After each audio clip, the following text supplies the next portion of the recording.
और बहुत से ऐसे लोग यहाँ पर बैठे हैं जिन्होंने रातों दिन मेहनत करके इस जनसभा को कामयाब करने का काम किया है। उनका नाम नहीं है, इसमें बेनामी लोग हैं। वो लोग सभी साथियों का स्वागत है, अभिनंदन है, वंदन है। जो साथियों, आदरणीय अखिलेश यादव जी ने 1 सितंबर से हमें उत्तर प्रदेश में जनादेश यात्रा निकालने का आदेश दिया था। 42 जिले ये जनादेश यात्रा जानी है। हमने पीलीभीत, शाहजहांपुर से होते हुए जनादेश यात्रा की शुरुआत करने का काम किया था। अभी हम आजमगढ़ गए थे, मऊ गए थे, चंदौली गए थे और आदरणीय अखिलेश यादव जी का रथ जो अभी गाजीपुर से निकला, उस दिन भी हमारा प्रोग्राम था। हम लोग राष्ट्रीय अध्यक्ष जी के कार्यक्रम में शामिल हुए। हमारा प्रोग्राम उत्तर प्रदेश में कहीं न कहीं लगा रहता है, लेकिन अपने जिले की भी चिंता रहती है, क्योंकि हम उत्तर प्रदेश जीत लें और अगर जिला नहीं जीते तो फिर हमें राजनीति करने का कोई मतलब नहीं होता। इसलिए आप लोगों के बीच में यहां पर आए। हम मंजनपुर जीते, हम चायल ना जीते, हम सिराथू ना जीते तो कोई मतलब नहीं होता। साथियों, हमें इतनी कोशिश करनी है, इतनी मेहनत करनी है सबको मिलकर कि 22 में 3 की तीनों सीटें हम जीते, 100% रिजल्ट आवे। हमारे नेता अखिलेश यादव जी जब मुख्यमंत्री बने तो हमारे जिले का भी विकास हो, हमारे लोगों को भी रोजी रोटी मिले, हमारे जिले के लोगों का भी सम्मान बढ़ना चाहिए। जो है, इसीलिए हमने आपकी ये मीटिंग आज लगाई थी। हम धन्यवाद देना चाहेंगे जो इस विधानसभा क्षेत्र के पदाधिकारी गण हैं या कैंडिडेट गण हैं, सभी लोगों ने मिलकर एक बड़ी मीटिंग कराने का काम किया। आपको बहुत बहुत धन्यवाद और आभार साथियों। जो है, ये जनता जो उमड़ी है, ये केवल चायल में नहीं उमड़ती, ये पूरे प्रदेश में जनता का जनसैलाब उमड़ता है साथियों। जो है, चाहे हम कहीं जाते हैं या राष्ट्रीय अध्यक्ष जी जाते हैं तो भीड़ का अंबार लगा होता है। मुझे याद है, अभी मैं गाजीपुर में साथ में था। 17 तारीख को 1 बजे रथ गाजीपुर से चला था माननीय अखिलेश यादव जी का, और मात्र 50 किलोमीटर रथ जब मऊ जनपद पहुंचा था तो 7 बज गए थे। 7 बज गए थे। इतना भीड़ पूरी रोड में बैठी हुई थी, महिलाएं, पुरुष, किसान, नौजवान, सब लोग। तो उमड़ती हुई भीड़ से ये साबित हो जाता है कि उत्तर प्रदेश की जनता भारतीय जनता पार्टी से ऊब चुकी है।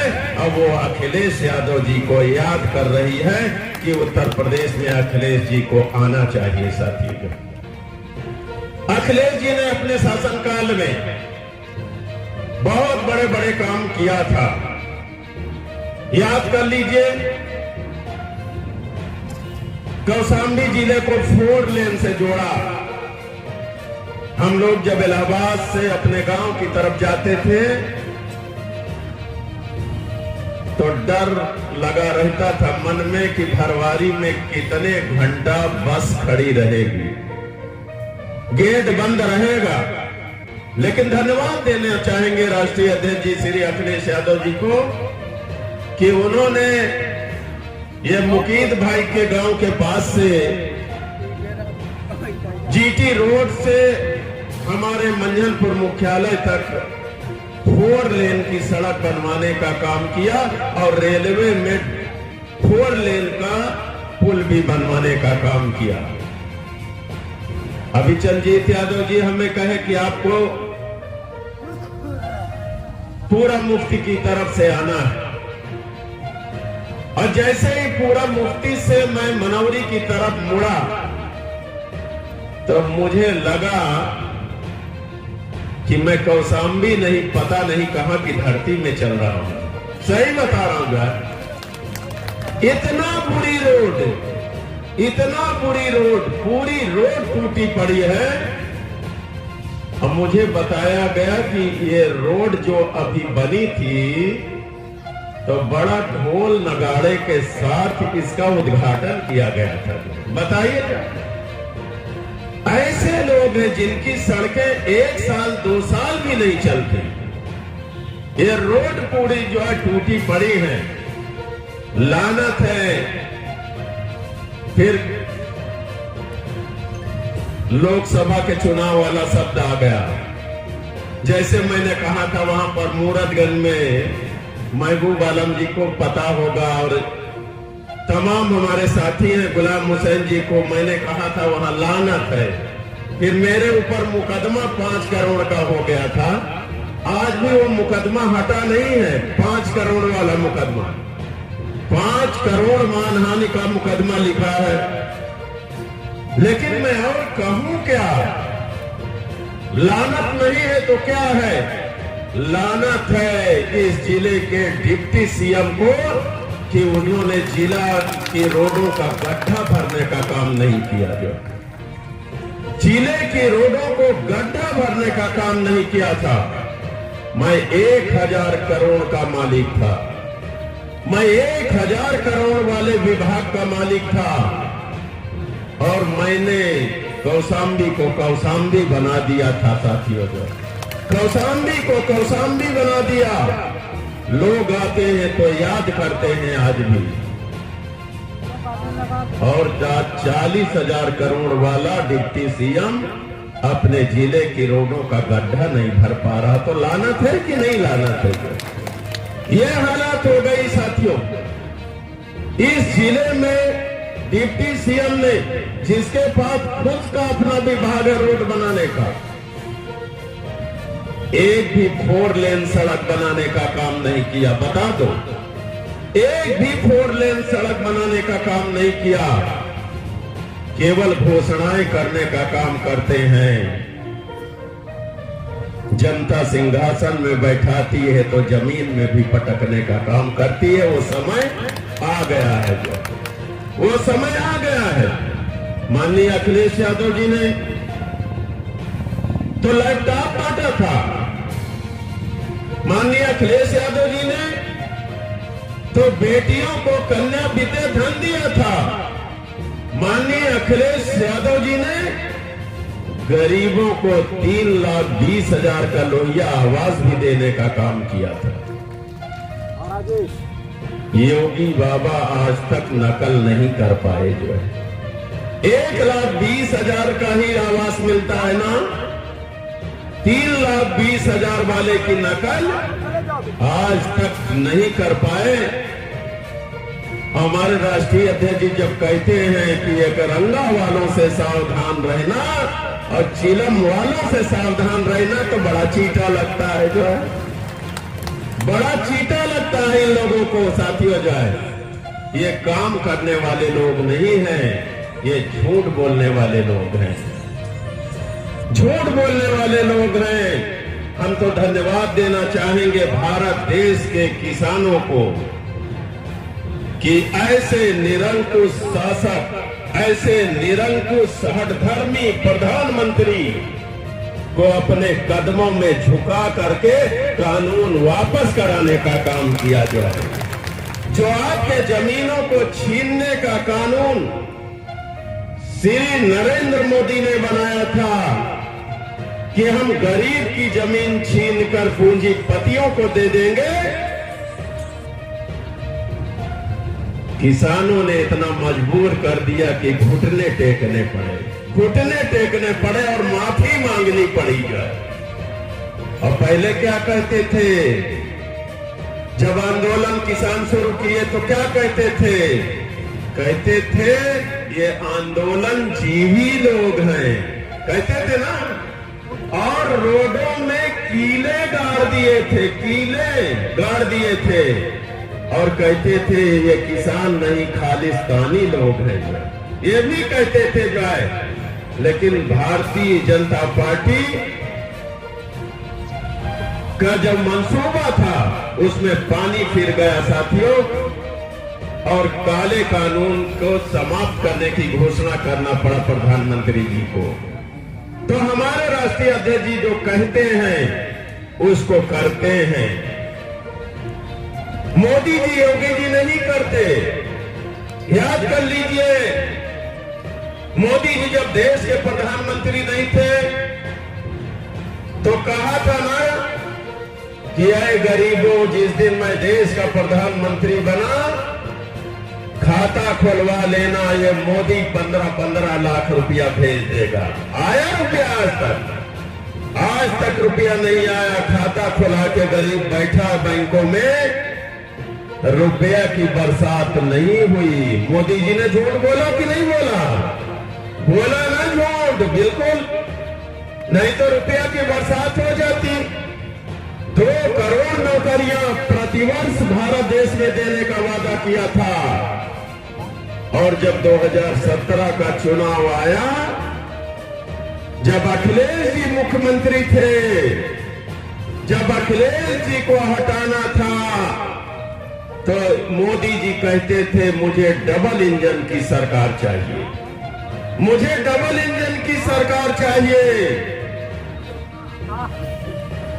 कहीं मौर्य जी को मुख्यमंत्री बनाते थे, कहीं कुर्मी साहब को मुख्यमंत्री बनाते थे, शहर पश्चिमी में आते थे तो सिद्धार्थनाथ सिंह को मुख्यमंत्री बनाते थे, कहीं पाल के इलाके में जाते थे तो पाल जी को मुख्यमंत्री बनाते थे और कहते थे कि डबल इंजन की सरकार बनी तो पिछड़ा ही मुख्यमंत्री होगा। और पिछड़ों ने भर के वोट देने का काम किया। लेकिन जब मुख्यमंत्री बनने की बारी आई तो पिछड़े एक किनारे हो गए और एक रंगा बाबा मुख्यमंत्री उत्तर प्रदेश के बन गए साथियों। एक रंगा बाबा जो है मुख्यमंत्री बन गए। ये हमारा सराय अकिल वाला रंगा नहीं, एक रंगा बाबा मुख्यमंत्री बन गए। पत्ता गोल हो गया पिछड़ों का, आज तक मुख्यमंत्री नहीं बन पाए। बताइए, जो बड़े बड़े सपने दिखाने का काम करे, 70 लाख नौकरियां देने का काम उत्तर प्रदेश में किया था मोदी जी ने कि 5 साल में उत्तर प्रदेश के लोगों को 70 लाख नौकरियां देने का काम करेंगे। आप बताइए, नौकरियां मिली कि चली गई ना? हाँ, नौकरी जो है मिली नहीं, चली गई। कैसे चली गई उसमें मैं बता दूं, मोदी जी ने भारत देश में लॉकडाउन कर दिया।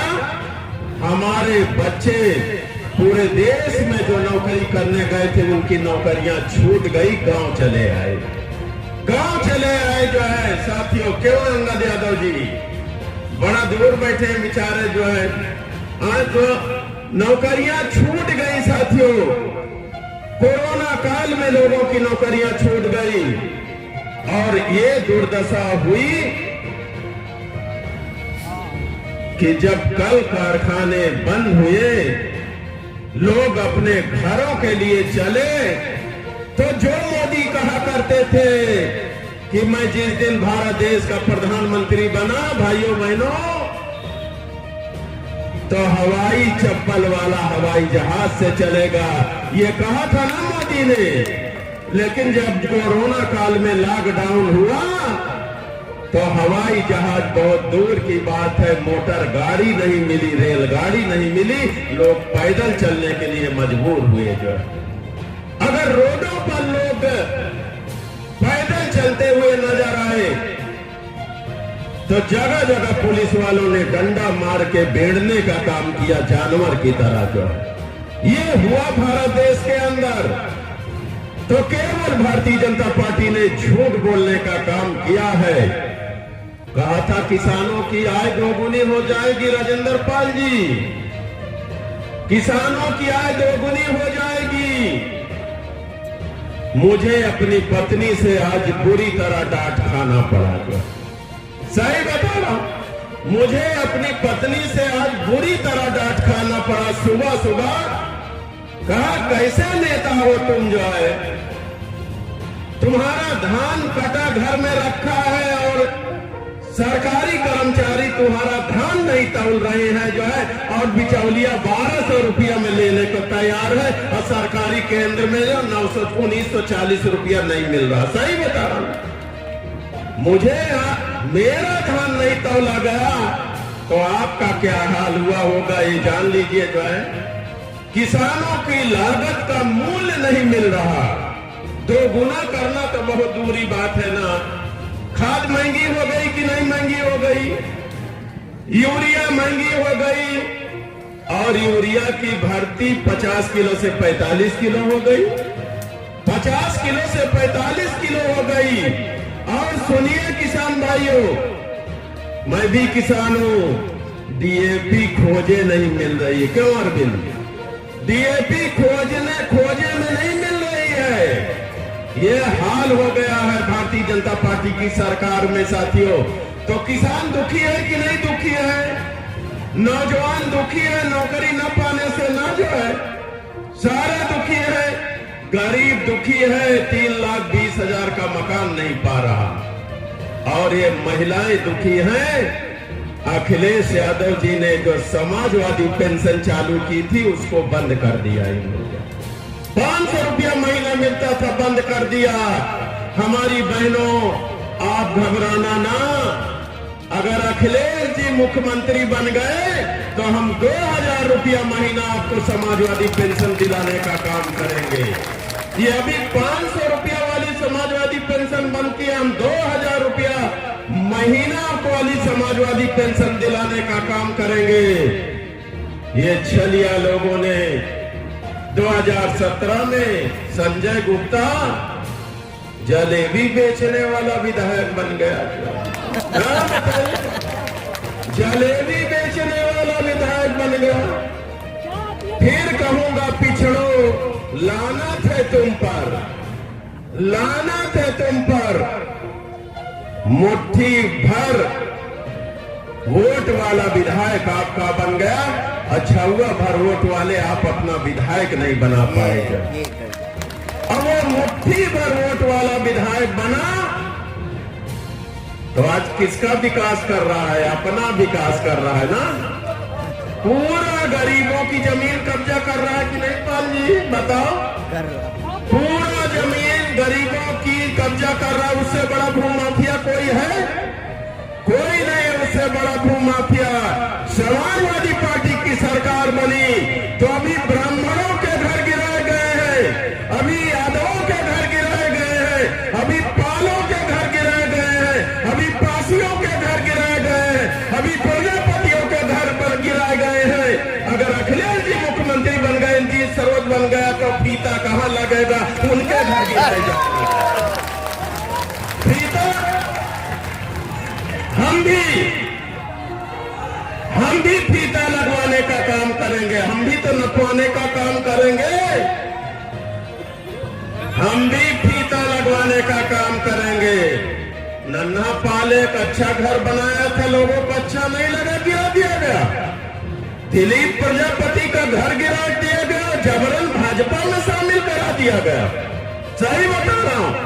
जितेंद्र पासी के मकान के सामने बुलडोजर खड़ा कर दिया गया, हिजमा यादव के वोट के समय जो है खड़ा किया गया ना। तो अगर हमारे घर का नक्शा नहीं पास है तो किसी के घर का नक्शा नहीं पास है, किसी के घर का नक्शा साल नहीं पास है। तो सरकार, अगर सरकार बदल गई, मुख्यमंत्री बदल गए, तो बुलडोजर का ड्राइवर भी बदल जाएगा। बुलडोजर का ड्राइवर भी बदल जाएगा और बुलडोजर का दिशा भी बदल जाएगी। बुलडोजर की दिशा भी बदल जाएगी। कोई छूटेगा नहीं। पाई पाई का हिसाब लेकर रहेंगे साथियों, जो पाई पाई का हिसाब लेकर रहेंगे। इसलिए ऐ पिछड़े भाइयों, दलित भाइयों, श्रवण भाइयों, मुस्लिम भाइयों, इकट्ठा हो जाओ। हिंदू मुसलमान का चक्कर छोड़ दो। भाईचारा जैसे भारत देश में बना था उसको बना के रखो। हमें विकास चाहिए, तरक्की चाहिए, खुशहाली चाहिए। आज ये भाजपा ने महंगाई आसमान में पहुंचा दिया। आपका जब वोट लिया था बहनों, तो मोदी कहते थे मेरी बहनों के आंख में धुआं बहुत लगता है, ये मोदी धुआं नहीं लगने देगा। गैस सिलेंडर देगा, चूल्हा देगा, कहा था ना, चूल्हा देगा, सिलेंडर देगा। 450 की गैस मिलती थी, आज 1000 की हो गई कि नहीं हो गई? 1000 की गैस हो गई। तो इन्होंने महंगाई बढ़ाया कि नहीं बढ़ाया? बढ़ाया ना। सरसों का तेल 100 रुपया किलो मिलता था, 200 पार कर गया कि नहीं पार गया? 240 तक शीला द्विवेदी बताती है जो है। हालांकि ये तेल बहुत कम खाती है, पासी मुसलमान ज्यादा तेल खाते हैं जो है। तो जो है 240 तक पहुंच गया साथियों जो है। ये हाल कर दिया, भारत देश को बर्बाद कर दिया भाजपा वालों ने जो है। आपने उनके दिमाग खराब कर दिया। इतना वोट दे दिया, इतना वोट दे दिया कि दिमाग खराब हो गए साथियों जो है। टमाटर 80 रुपया किलो, सही है ना? 80 रुपया किलो मिल रहा है जो है। ये हाल हो गई है जो है। 85 हो गया जो है। तो जो है ये हाल है जो है, महंगाई का हाल में है। और ये छलिया लोग, इन्हें शर्म नहीं आती। गरीबों के दुख का एहसास नहीं है भाजपा वालों को। क्यों? क्योंकि देश का प्रधानमंत्री और प्रदेश का मुख्यमंत्री बे औलाद वाले हैं, बे औलाद वाले हैं। इसलिए इन्हें जनता के दुख का पता नहीं है।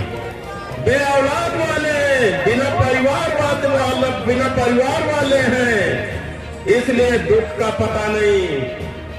छानी में, छपरा में, कोरिया में, खपरेल में, कच्चा मकान में, पक्का मकान में, सब जगह बिजली का मीटर, सब जगह बिजली का मीटर ठोक दिए कि नहीं ठोक दिए? बताइए। बिजली आवे चाहे ना आवे, हर महीना धकाधक बिल आ रहा। बिजली आवे चाहे ना आवे, हर महीना धकाधक बिजली का बिल आ रहा। और करीब 20,000 हो गया। मैं झूठ नहीं बोल रहा। 10-10, 20-20 हजार बिजली का बिल हो गया। याद रखो, आज तय करके जाना, लोगों को समझाना है। अगर फिर से भाजपा की सरकार बना दिए तो या तो बिजली के बिल का भुगतान करोगे या जेल जाओगे, या तो बिजली के बिल का भुगतान करोगे या जेल जाओगे। और अगर आपने हमारी सरकार बना दिया, अखिलेश यादव जी को मुख्यमंत्री बना दिया और हम मंत्री बन गए, तो बिजली का बिल भी माफ करा देंगे और बिजली के मीटर भी उठवा देंगे। बिजली के बिल भी माफ करा देंगे और मीटर भी उखड़वा देंगे साथियों जो है। गरीब फ्री में बिजली जलाने का काम करेगा। ये होगा हमारी शासनकाल में। इसलिए भाजपाइयों के पाप का घड़ा भर चुका है। भाजपाइयों के पाप का घड़ा भर चुका है। अब सब लोग एक हो जाओ। ना कोई पिछड़ा रहे, ना कोई दलित रहे, ना मुसलमान रहे, सब इंसान बन जाओ और तरक्की और खुशहाली के लिए, तरक्की और खुशहाली के लिए उल्टी गिनती चालू है। भाई ने कहा किसी ने 90 दिन के अंदर वोट पड़ जाएगा। और जिस तरह भर भर के ये भाजपा वालों की बटन दबाए हो, अब की साइकिल की बटन दबा देना, हम आपका काम करने के लिए तैयार रहेंगे। अभी हमें बहुत काम करना है, लोगों को रोजी रोटी से जोड़ना है, जिले का विकास करना है, महिलाओं को 2000 पेंशन देना है, लड़कियों को कन्या विद्या धन देना है, लड़कों को लैपटॉप देना है साथियों, और गुंडों को मुंहतोड़ जवाब भी तो देना है अभी। इसलिए मैं आप सबसे निवेदन करना चाहूंगा कि आज जो हजारों हजार की तादाद में आप लोग आए हो, सारे समाज के लोगों, आज फैसला लेके जाना, आर पार कर देना कि 90 दिन के बाद अगर कोई यहाँ से विधायक चुने जाएंगे तो सबके सब साइकिल वाले चुनकर जाएंगे और अखिलेश यादव जी जो है मुख्यमंत्री बनेंगे। जो है आज आप लोगों ने भारी भीड़ इकट्ठा करके, सारे हमारे साथियों ने ताकत लगा करके, पैसा लगा करके, और आप लोगों ने अपना काम छोड़ करके, अपना समय निकाल करके यहाँ पर आने का काम किया। हमें भरोसा दिलाया है कि इंद्रजीत सरोज आप उत्तर प्रदेश घूमो, आप नेता बनो, आप अखिलेश जी को मजबूत करो और कौशाम्बी की तीनों सीटें जिताने का काम करेंगे। इसलिए आप सबका हृदय के गहराइयों से बहुत बहुत धन्यवाद, आभार। जय भीम, जय समाजवाद, जय लोहिया।